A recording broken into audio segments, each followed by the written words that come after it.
School service commission পরীক্ষার ভূগোল সিলেবাসের ইকোনমিক জিওগ্রাফি বা ইকোনমিক রিসোর্স এই চ্যাপ্টারের আজকে আমরা এই পাওয়ার জেনারেশন বা বিদ্যুৎ উৎপাদন সম্পর্কে জানব। ঠিক আছে, দেখো আমরা বিভিন্ন রকম বিদ্যুতের কথা জানি, তাই তো? কীরকম? যে তাপবিদ্যুৎ, পারমাণবিক বিদ্যুৎ, জলবিদ্যুৎ আরও আছে, তাই তো? জোয়ার ভাটার শক্তি থেকে প্রাপ্ত বিদ্যুৎ, বায়ু শক্তি থেকে প্রাপ্ত বিদ্যুৎ, সৌরশক্তি থেকে প্রাপ্ত বিদ্যুৎ, ভূতাপ শক্তি থেকে প্রাপ্ত বিদ্যুৎ, এরকম বিদ্যুতের কথা আমরা জানি, তাই তো? তো এই যে বিদ্যুৎ শক্তি, যে সম্পদ, কি বলছি, যে সম্পদ বা উৎসগুলি থেকে উৎপাদন করা হয় সেই সম্পদগুলিকে শক্তি সম্পদ বলা হয়।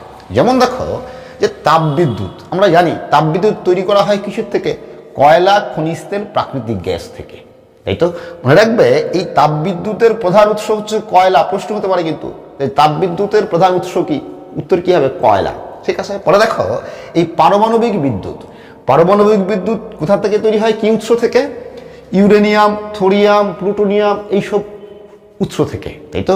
তো এর মধ্যে মনে রাখবে যে পারমাণবিক বিদ্যুতের মূল উৎস হচ্ছে ইউরেনিয়াম।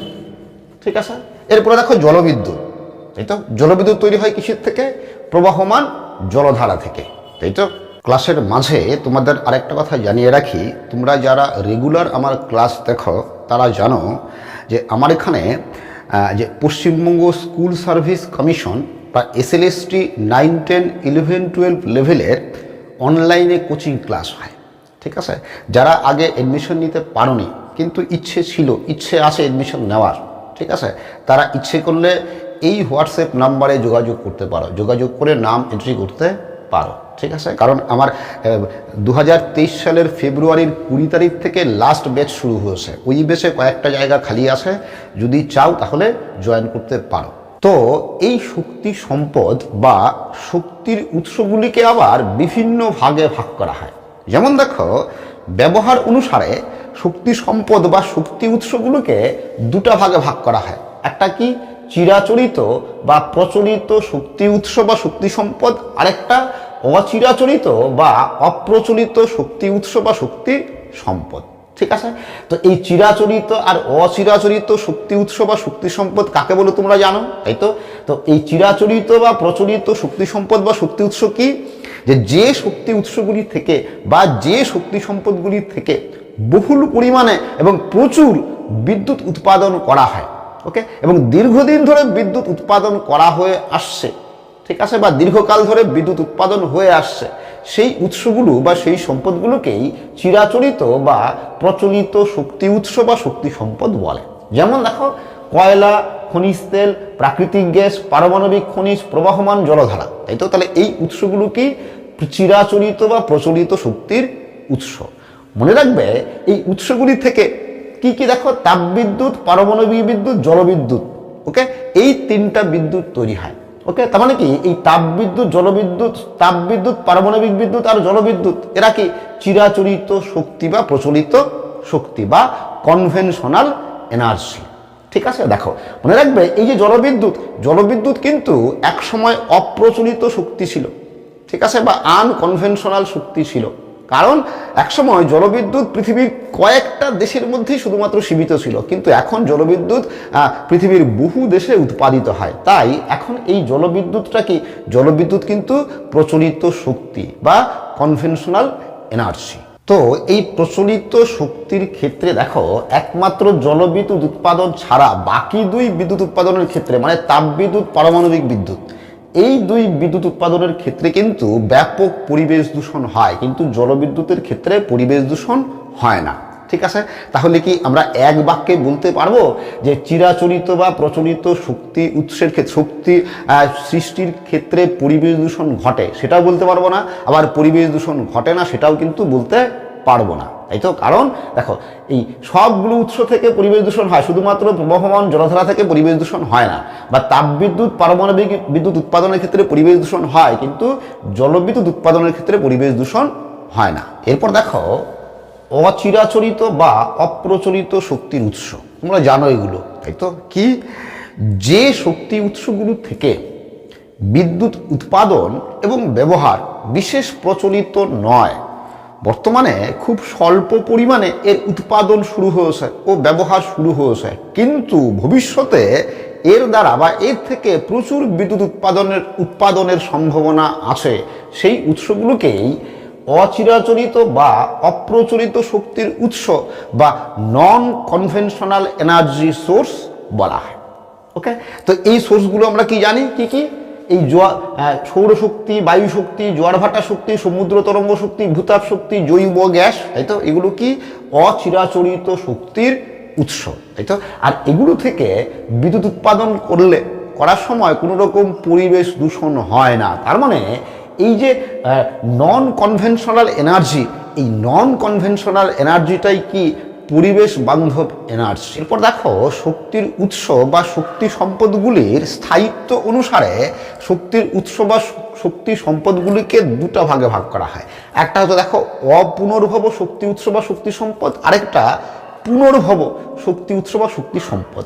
তো এগুলো তোমরা জানো, তাই কি না, যে এই অপুনর্ভব শক্তি উৎস বা শক্তি সম্পদ কি তোমরা জানো, তাই তো? কি, যে শক্তি সম্পদগুলো যত ব্যবহার করা যাবে পরিমাণে তত হ্রাস পাবে, তাই তো?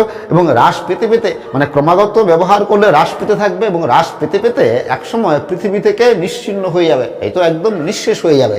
সেই শক্তি উৎস বা সম্পদগুলোকেই অপুনর্ভব শক্তি উৎস বা শক্তি সম্পদ বলে, তাই তো? কি কি আছে তোমরা জানো? কয়লা, খনিজ তেল, প্রাকৃতিক গ্যাস, পারমাণবিক খনিজ। তাহলে এই যে শক্তি সম্পদগুলো, এগুলো কি অপুনর্ভব শক্তি সম্পদ, তাই তো? তাহলে এই অপুনর্ভব শক্তি সম্পদ থেকে কি কি বিদ্যুৎ উৎপাদন হয়? দেখো, তাপ বিদ্যুৎ উৎপাদন হয় আর পারমাণবিক বিদ্যুৎ উৎপাদন হয়, তাই তো? তাহলে এই যে তাপ বিদ্যুৎ আর পারমাণবিক বিদ্যুৎ, এটা কি? এই দুটো অপুনর্ভব শক্তি, তাই তো, বা নন রিনিউয়েবল এনার্জি, ঠিক আছে? আর কি দেখো, আর এই যে পুনর্ভব শক্তি সম্পদ, বুঝতেই পারছো, যে শক্তি সম্পদ বা শক্তি উৎসগুলো যতই ব্যবহার করা যাক না কেন সেগুলো হ্রাস পাবে না, তাই তো? তো সেই শক্তি উৎসগুলোকে পুনর্ভব শক্তি উৎস বলা হয়, তাই তো? আমরা দেখো, এই অপ্রচলিত যত উৎসগুলো আছে সবগুলোই কি দেখো পুনর্ভব শক্তি উৎস, তাই তো?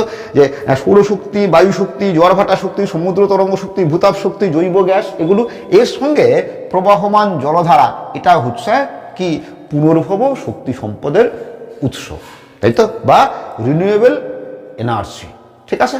মনে রাখবে, IEA মানে ইন্টারন্যাশনাল এনার্জি এজেন্সি এর 2020 সালের দেওয়া তথ্য অনুযায়ী পৃথিবীতে অপুনর্ভব শক্তি সম্পদের পরিমাণ, মানে নন রিনিউয়েবল এনার্জির পরিমাণ 71%, ঠিক আছে?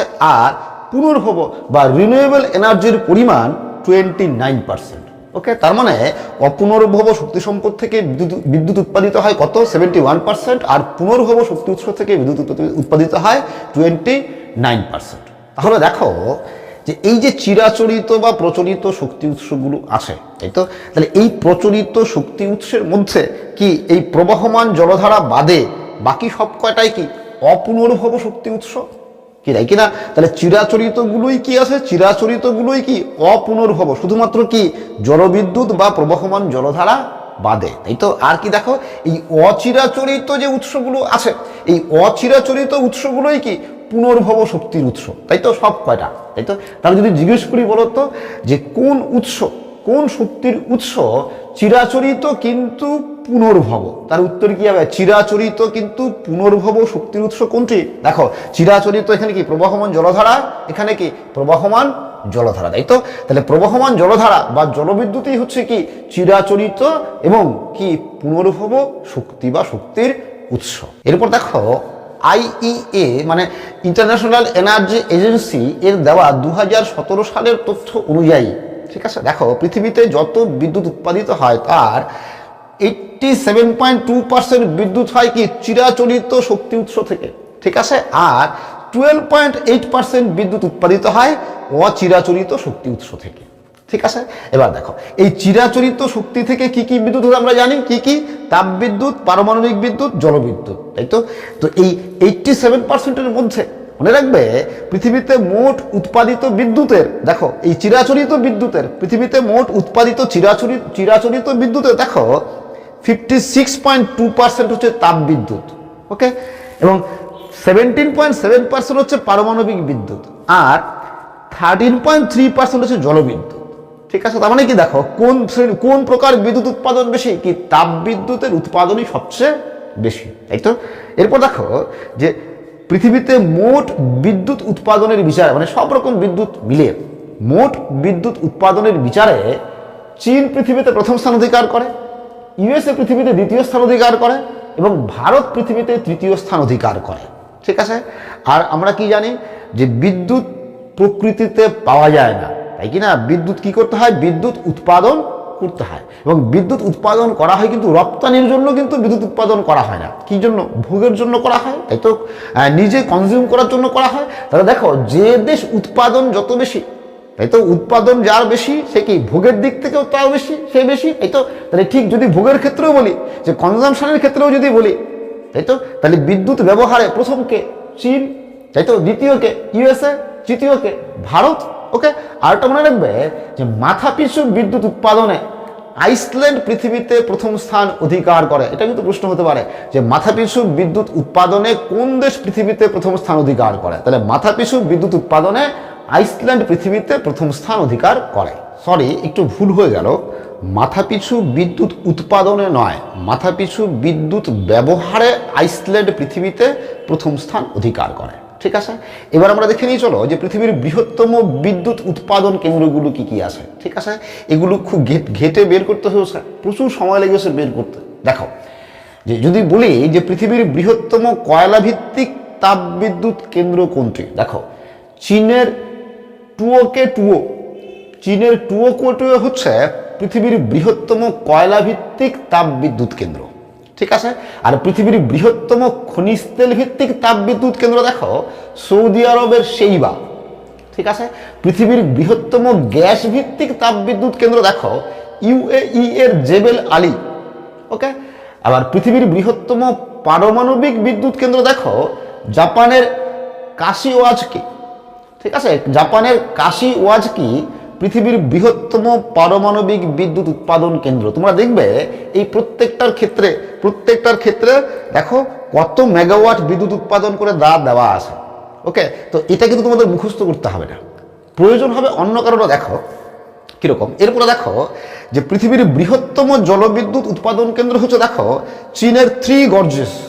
ঠিক আছে, পৃথিবীর বৃহত্তম সৌরবিদ্যুৎ উৎপাদন কেন্দ্র দেখো ভারতের ভাদলা সোলার পার্ক, যেটা রাজস্থানের যোধপুর জেলায় আছে। ঠিক আছে, এখান থেকে প্রশ্ন হতে পারে কিন্তু যে পৃথিবীর বৃহত্তম সৌরবিদ্যুৎ উৎপাদন কেন্দ্র কোন দেশে অবস্থিত, তাহলে উত্তর কি হবে, ভারতে অবস্থিত। ওকে, দেখো পৃথিবীর বৃহত্তম বায়ু বিদ্যুৎ উৎপাদন কেন্দ্র কোথায় আছে, দেখো চীনের গানসুতে।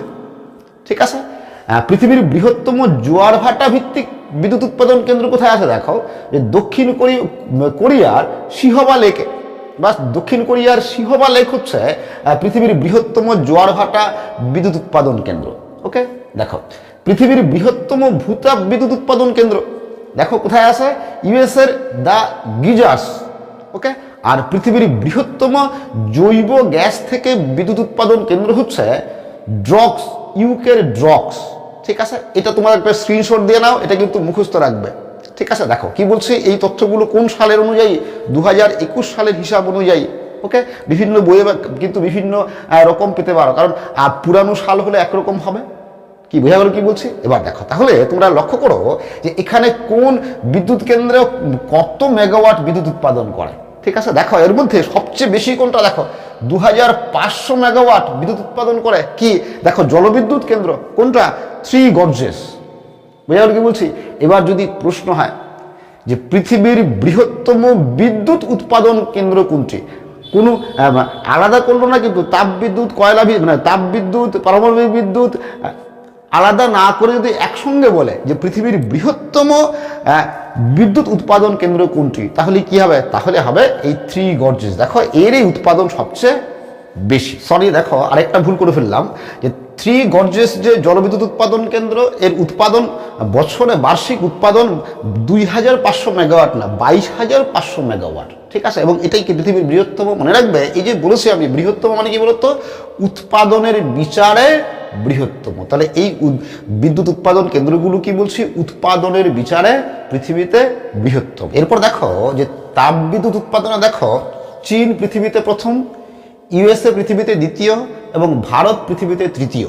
ঠিক আছে, দেখো মোট বিদ্যুৎ উৎপাদনে যে দেশ যে স্থান অধিকার করছে, তাপবিদ্যুৎ উৎপাদনেও সেই দেশ সেই স্থানই অধিকার করছে। ঠিক আছে, এরপর দেখো জলবিদ্যুৎ, দেখো জলবিদ্যুৎ উৎপাদনে চীন পৃথিবীতে প্রথম, কানাডা পৃথিবীতে দ্বিতীয় এবং ব্রাজিল পৃথিবীতে তৃতীয়। মনে রাখবে কানাডার রবার্ট বুশারা হচ্ছে পৃথিবীর বৃহত্তম ভূগর্ভস্থ জলবিদ্যুৎ উৎপাদন কেন্দ্র। এটা কিন্তু প্রশ্ন হতে পারে যে পৃথিবীর বৃহত্তম ভূগর্ভস্থ জলবিদ্যুৎ উৎপাদন কেন্দ্র কোনটি, তার উত্তর কি হবে, কানাডার রবার্ট বুশারা।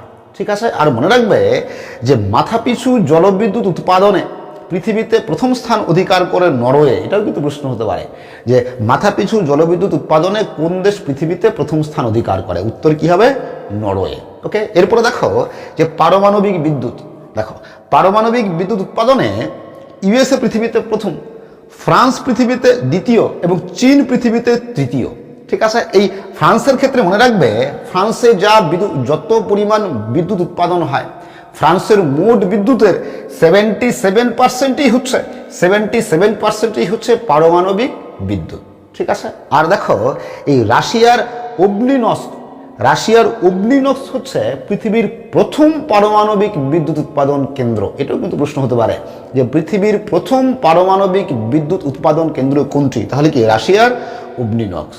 ঠিক আছে, দেখো তো আজকের ক্লাস আমি এখানেই শেষ করব। দেখো এই ক্লাসগুলো খুব সহজ, এগুলো কি শুধুমাত্র কি জটিল কিছু নেই, বোঝার কিছু নেই, শুধুমাত্র তোমাকে কি করতে হবে, তথ্য সংগ্রহ করতে হবে এবং তথ্যগুলোকে মুখস্থ করতে হবে, তাই তো, তথ্যগুলোকে মনে রাখতে হবে, তাই কিনা।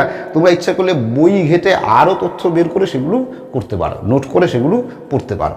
ঠিক আছে, এর পরের ক্লাসে আমি আর বাকি বিদ্যুৎ উৎপাদন এবং ভারতের বিদ্যুৎ উৎপাদন সম্পর্কে ডিটেইলসে ডিসকাশন করব। ঠিক আছে, তো আজকে এখানেই শেষ করছি। তোমরা সবাই ভালো থাকবে, সুস্থ থাকবে, আবার দেখা হবে পরের ক্লাসে।